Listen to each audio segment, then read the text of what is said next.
నమస్కారం. మాఘ పురాణం 21వ రోజు పారాయణలోకి వచ్చాం. ఈ మాఘ పురాణంలోని తొలి గాథలన్నీ కూడా వశిష్ఠ మహర్షి మన దిలీప మహారాజుకి తెలియజేసిన గాథలుగా కనపడతాయి.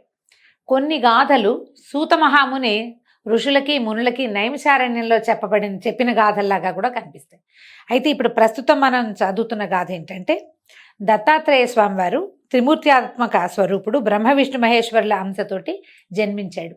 అనసూయాదేవి యొక్క పాతివ్రత్యాన్ని, ఆమె యొక్క భక్తిని పరీక్షించడానికి త్రిమూర్తులు ముగ్గురు ఆమె దగ్గరికి భోజనానికి వచ్చి వివస్త్రగా మాకు వడ్డించమంటే ఆ ముగ్గురిని బిడ్డల్ని చేసి వివస్త్రగా పిల్లలకి పాలిచ్చి పడుకోబెట్టిందట ఆవిడ. అయితే మళ్ళీ తర్వాత బ్రహ్మ విష్ణు మహేశ్వరులకి పూర్వరూపాలు వచ్చినప్పుడు వారిని కోరుకుంది, మీ ముగ్గురు కలిసి నాకు సంతానంగా జన్మించండి అని. ఆ ముగ్గురు సంతానంగా జన్మించిన వాళ్ళే చంద్రుడు, దూర్వాస మహాముని, తర్వాత దత్తాత్రేయుడు. దత్తాత్రేయుడిలో ముగ్గురి అంశలు ఒకేసారి రూపుదిద్దుకున్న స్వరూపంగా మనకి కనిపిస్తాడు. దత్తాత్రేయ స్వరూపమే చాలా విచిత్రంగా ఆశ్చర్యజనకంగా ఉంటుంది. అయితే ఈ లోక కళ్యాణార్థమే దత్తాత్రేయుడు అవతరించాడని చెప్తారు. దత్తాత్రేయుని కాలంలో మాహిష్మతి అనే నగరానికి రాజధానిగా చేసుకుని కార్తవీర్యార్జునుడు అనే మహారాజు పరిపాలించేవాడు. క్షత్రియుడైనటువంటి కార్తవీర్యార్జునుడు మహావిష్ణువు యొక్క ఆయుధమైన సుదర్శన చక్రం యొక్క అంశావతారంగా చెప్పబడతారు. అయితే ఈ కార్తవీర్యార్జునుడికి దత్తాత్రేయుల మీద భక్తి గురి ఉన్నాయి. ఆయనే ఇతని గురువు అనమాట. ఈ క్షత్రియ రాజుకి గురువు దత్తాత్రేయుడు.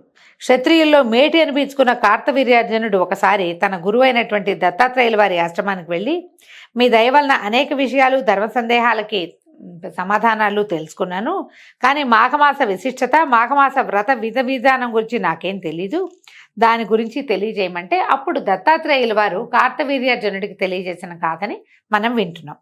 ఓ రాజా, భరతఖండం పుణ్యనదులకు పుట్టినిల్లు. ఇక్కడున్న నీ నదులు ప్రపంచంలో ఇంకెక్కడా లేవు. వీటిల్లో ప్రధానమైనవి 12. బృహస్పతి ఒక్కొక్క సంవత్సరము ఒక్కొక్క రాశిలో సంచరించినప్పుడు ఆయా నదులకి పుష్కరాలు వస్తాయి. అట్టి పవిత్రమైన నదులలో స్నానం చేసి దాన ధర్మాలు చేస్తే విశేషమైన ఫలితం సిద్ధిస్తుంది. మనకు తెలుసు, ఈ సంవత్సరము గంగా నదికి పుష్కరాలు సంభవించినాయి. పుష్కరుడు గంగా నదిలో ఉంటాడు. ఆది పుష్కరాలు అయిపోయినాయి, అంత్య పుష్కరాలు మళ్ళీ ఏప్రిల్లో వస్తాయి, దగ్గరలోకి వచ్చేసినట్టున్నాయి. అయితే మనం ఏం చేయొచ్చు, గంగానదిలో ఈ సంవత్సరంలో కనుక వెళ్ళి గంగలో స్నానం చేయగలిగితే ఇంకా దగ్గరకు వచ్చేస్తుంది. కానీ మధ్యాహ్నం వేళ, అపరాహ్నం వేళ పుష్కరుడు ఉంటాడట నీళ్లలో. ఆ సమయంలో స్నానం చేస్తే ఈ పుష్కర కాలంలో స్నానం చేసిన ఫలితం లభిస్తుంది. మహాశివరాత్రి నాడు పవిత్ర స్నానాలు చేయటానికి అత్యంత పుణ్యదాయకమైన కాలం. ఆనాడు దాన ధర్మాలు, శివునికి విశేష పూజలు, శివలింగార్చనలు చేయాలి. మహాశివరాత్రి హిందువులకు గొప్ప పుణ్యకాలం. శివరాత్రి నాడు శివాలయాలకు వెళ్ళటము, శివుని దర్శించి విశేష పూజలు జలపటము, ధూపదీప నైవేద్యాలు, అభిషేకాలు, అర్చనలు, భజనలు, సంకీర్తనలు, హరికథలు, పురాణ శ్రవణాది కార్యక్రమాలు నిర్వహించటము, చూడటము, వినడము చేయవలను. శివరాత్రి నాడు జాగరణ, ఉపవాసాది కృత్యాలు చేస్తే చెప్పనలవి కానంత పుణ్యం సంపాదించుకోవచ్చు. వారికి ఉన్న సమస్త పాపాలు కూడా హరించుకుపోతాయి. పుణ్యాత్ములై పరమపద కైవల్య ప్రాప్తిని పొందుతారు, జన్మరాహిత్యాన్ని పొందుతారు. ఈ జన్మజన్మల పాపాలు, క్లేశాలు అన్నీ కూడా తొలగిపోతాయి. మాఘమాసమే అత్యంత పుణ్యప్రదమైన మాసం. అందులోనూ ఆ మాసంలో వచ్చేటువంటి మహాశివరాత్రి యొక్క మహాత్మ్యాన్ని వర్ణించనలవి కాదు. ఒక మాఘ స్నానం చేసి, అంటే ఉదయమే చేసేయాలి స్నానం. ఒక సద్బ్రాహ్మణుడికి దాన ధర్మాలు చేస్తే పంచమహాపాతకాలు పటాపంచలైపోతాయి, ముక్తి పదాన్ని పొందగలుగుతాం. దీనికి నిదర్శనంగా ఒక గాథ చెప్తానని దత్తాత్రేయుల వారు సెలవిచ్చిన గాథని మనం వింటున్నాం అన్నమాట. పూర్వం గంగానదీ తీరంలో ఉత్తర భాగమందు భాగ్యనగరం అనే పట్టణం ఉండేది. పేరుకు తగినట్టుగా ఆ పట్టణంలోని సమస్త జనులు మిక్కిలి ఐశ్వర్యవంతులుగా కనపడుతూ ఉండేవారు. అందులో హేమాంబరుడు అనే ఒక గొప్ప వైశ్యుడు ఉండేవాడు. అతను అత్యంత భాగ్యశాలిట. అతనికి 2 కుమారులు ఉన్నారు. తండ్రి ధనార్జనలో కడు నేర్పరిగా ప్రసిద్ధికెక్కాడు. వ్యాపారస్తులు ఒక్కొక్కళ్ళు ట్యాక్ట్ఫుల్గా వ్యాపారం చేస్తారు, వాళ్ళకి ఎక్కువ సంపాదన ఉంటుంది.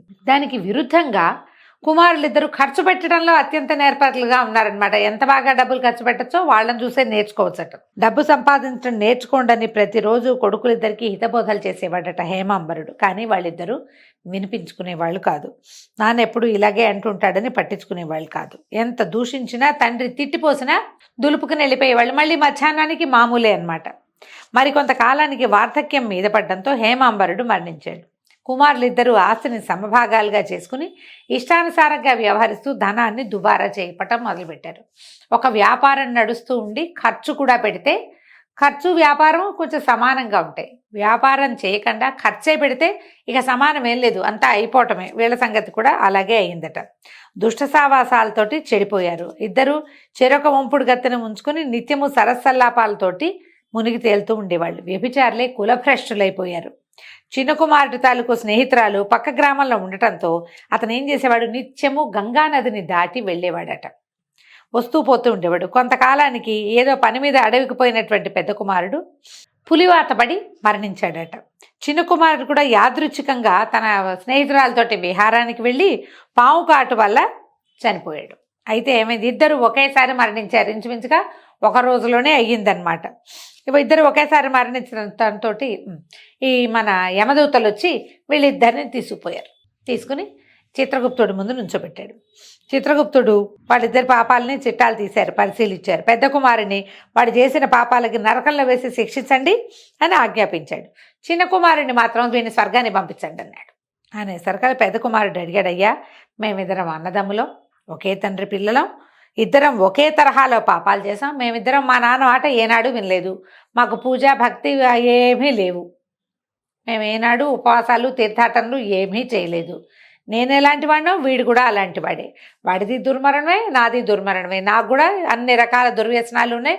నాతో పాటు మా తమ్ముడు ఎక్కడ తక్కువ తినలేదండి, వాడికి సమస్తము ఉన్నాయి. ఒకే తరహా పాపాలు చేసిన మా ఇద్దరికి నాకేమో నరక ప్రాప్తి, వాడికేమో స్వర్గప్రాప్తి ఎట్టా కలిగింది? ఇదే న్యాయం? చేసిన ఒకే పాపానికి ఇంత వివక్ష తగున? నేను పెద్దవాడిని అవడం వల్ల నాకు బుద్ధి లేదని నన్ను అక్కడ పంపించి చిన్నపిల్లాడు వాడికి ఏం తెలియదని వాడిని స్వర్గాన్ని పంపుతారా అని అడిగాడు. అడిగితే చిత్రగుప్తుడు అన్నాడు, పోయి తెలుసుకోనైనా పాపపుణ్యాలు నిర్ధారించడంలో ఇక్కడ ఏ విధమైన వివక్షత లేదు, నరకంలో వివక్ష లేదు. ఇంకా మనకి ఇక్కడ భూలోకంలో అయితే రాజులకి ఎవరు లేరు కదండి మనకి, ఇక్కడ మన సంగతులు తెలియజేసేవాళ్ళు. మన అమ్మా నాన్నలు కూడా పెద్దవాళ్ళని చిన్నవాళ్ళని కొంచెం ఈ పాప పుణ్యాలు అప్పుడు పోన్లే వాడికి తెలీదు, పోన్లే తెలిసి తెలియచేశాడు అని వివక్ష చూపిస్తారు, పిల్లల్ని క్షమించేస్తారు.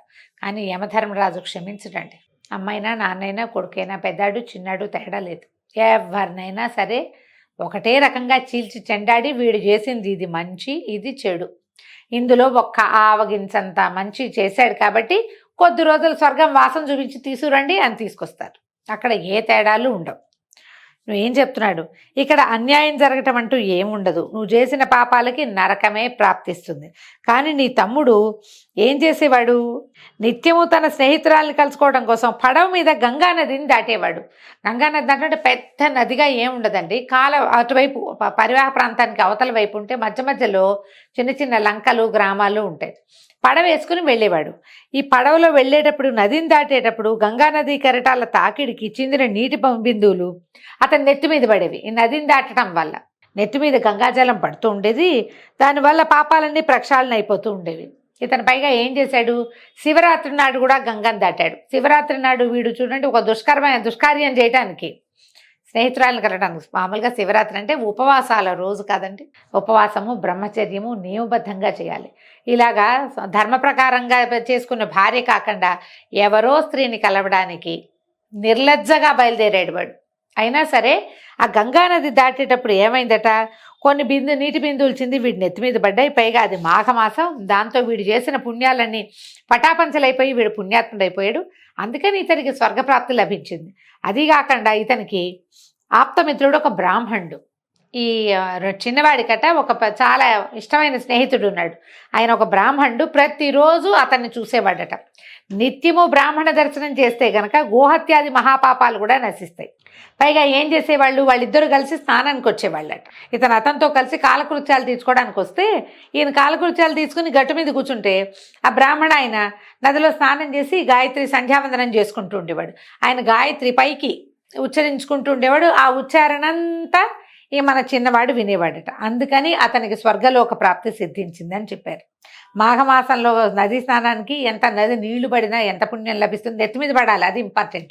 అందుకే మనం చెప్పుకుంటాం కటి స్నానము కంఠస్నానము పనికిరాదు, నదిలో మునగాలి అని. లేదా మొన్న ఎవరో ఒకరు చెప్పారండి, ఒక మగ్గు పట్టుకెళ్తాం మేము, మునగటానికి భయము, అందుకని 2 మగ్గులు నీళ్ళు తీసి నెత్తి మీద పోసుకుంటాం. ఇది కూడా బాగానే ఉందండి, మంచి ఆలోచనే. తల తడవాలి నది నీళ్ళల్లో అనమాట. సరే, చిన్నవాడు చిత్రగుప్తుడికి నమస్కరించి అతని దగ్గర నుంచి సెలవు తీసుకుని స్వర్గానికి వెళ్ళిపోయాడు.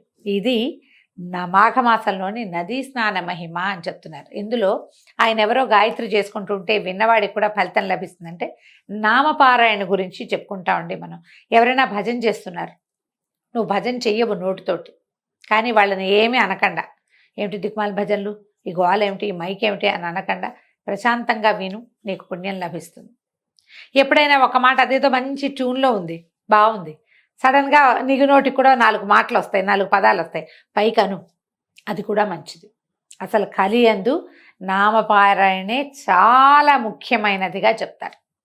దేవాలయ దర్శనము, నామపారాయణ ఈ 2 చాలా ఫలితాన్ని ఇస్తాయండి. అవి ఎవరెవరి అవకాశాన్ని బట్టి వాళ్ళు మనకి వీలుగా ఉండేలాగా కల్పించుకుంటే బాగుంటుంది. దీంతో 21వ రోజు పారాయణ పూర్తయిందండి. రేపు ఉదయం 22వ రోజు పారాయణలో మళ్ళీ కలుసుకుందాం. నమస్కారం.